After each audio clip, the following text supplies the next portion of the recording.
കൈക്കൂലി വാങ്ങിയതിന്റെ തെളിവ് നശിപ്പിക്കാൻ ഉദ്യോഗസ്ഥൻ ഫ്ലഷ് ചെയ്ത് നശിപ്പിച്ച പണം സെപ്റ്റിക് ടാങ്ക് തുറന്ന് പുറത്തെടുത്ത് അഴിമതി വിരുദ്ധ ബ്യൂറോ. ബ്രിഹൻ മുംബൈ മുനിസിപ്പൽ കോർപ്പറേഷനിലെ മുതിർന്ന ഉദ്യോഗസ്ഥനായ പ്രഹ്ലാദ് ഷീതോളാണ് പിടിയിലായത്. ബോറിവലിയിലെ റെസ്റ്റോറന്റ് നടത്തിപ്പുമായി ബന്ധപ്പെട്ട് NOC വാങ്ങാൻ ഷീതോളയുടെ അടുത്തെത്തിയതായിരുന്നു സ്വകാര്യ കമ്പനിയിലെ ഉദ്യോഗസ്ഥനായ പരാതിക്കാരൻ.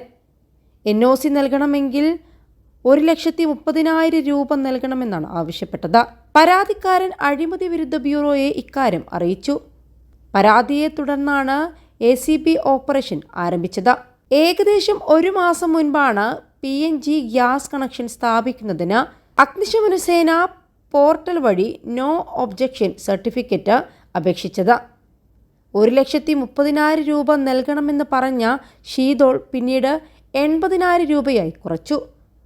ബുധനാഴ്ച പരാതിക്കാരൻ ഷീതോളിനെ അദ്ദേഹത്തിൻ്റെ ഓഫീസിൽ കാണാൻ പോയപ്പോൾ ഉദ്യോഗസ്ഥൻ 50,000 രൂപയ്ക്ക് മുകളിലുള്ള തുക ചോദിച്ചു. സംഭവം പരാതിക്കാരൻ വ്യാഴാഴ്ച വർലിയിലെ ACBയുടെ ഹെഡ് ഓഫീസിൽ റിപ്പോർട്ട് ചെയ്തു. പരാതി പരിശോധിച്ച ACB 60,000 നൽകി ഷീതോളിനെ കയ്യോടെ പിടികൂടാൻ തയ്യാറായി. 21 ലക്ഷത്തോളം സന്തുഷ്ടരായ ഉപഭോക്താക്കളും 2 ലക്ഷത്തോളം തിമിര ശസ്ത്രക്രിയകളും പൂർത്തിയാക്കിയ മലബാറിലെ ഏക കണ്ണാശുപത്രി Al Salama high hospital, hospital road, Perinthalmanna.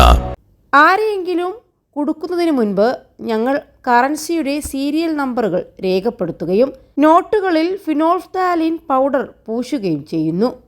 കെണിക്ക് ശേഷം പൊടി പൊതിഞ്ഞ കൈകൾ പിങ്ക് നിറത്തിലുള്ള ലായനിയിൽ മുക്കി കോടതിയിൽ തെളിവായി നൽകും. ഒരു മുതിർന്ന ACB ഉദ്യോഗസ്ഥൻ നടപടിക്രമം വിശദീകരിച്ചു. ഷീതോളിൻ്റെ shirt, bathroom lock, main door എന്നിവയിൽ നിന്ന് ഫിനോൾഫ്താലിൻ പൊടിയും ACB സംഘം കണ്ടെത്തി. ഇത് ഈ കേസിലെ തെളിവാകും. എന്നാൽ ഷീതോളിൻ്റെ ഓഫീസിൽ പണമില്ലെന്ന് കണ്ടെത്തിയ ACB സംഘം അദ്ദേഹത്തിൻ്റെ വീട്ടിലേക്ക് പോയെങ്കിലും ഒന്നും കണ്ടെത്താനായില്ല. ഷീതോൾ പിന്നീട് ഓഫീസിലേക്ക് മടങ്ങി. അവിടെ നിന്ന് അദ്ദേഹത്തെ കസ്റ്റഡിയിലെടുത്തു. ചോദ്യം ചെയ്യലിൽ നോട്ടുകൾ ഫ്ലഷ് ചെയ്തതായി ഷീതോൾ സമ്മതിച്ചു. കേസ് കോടതിയിൽ നിലനിൽക്കണമെങ്കിൽ കൈക്കൂലിപ്പണം തിരിച്ചുപിടിക്കണം. ഉദ്യോഗസ്ഥർക്ക് കെട്ടിടത്തിൻ്റെ സെപ്റ്റിക് ടാങ്ക് തുറന്ന് പണം കണ്ടെത്തേണ്ടി വന്നു. 20ഓളം ഗട്ടറുകളും പ്ലംബർമാരുടെ സഹായത്തോടെ പരിശോധിച്ചു. 57,000 രൂപ വീണ്ടെടുത്തു. എന്നാൽ ബാക്കി ഒഴുകിപ്പോയ 3,000 രൂപ വീണ്ടെടുക്കാൻ കഴിഞ്ഞില്ല.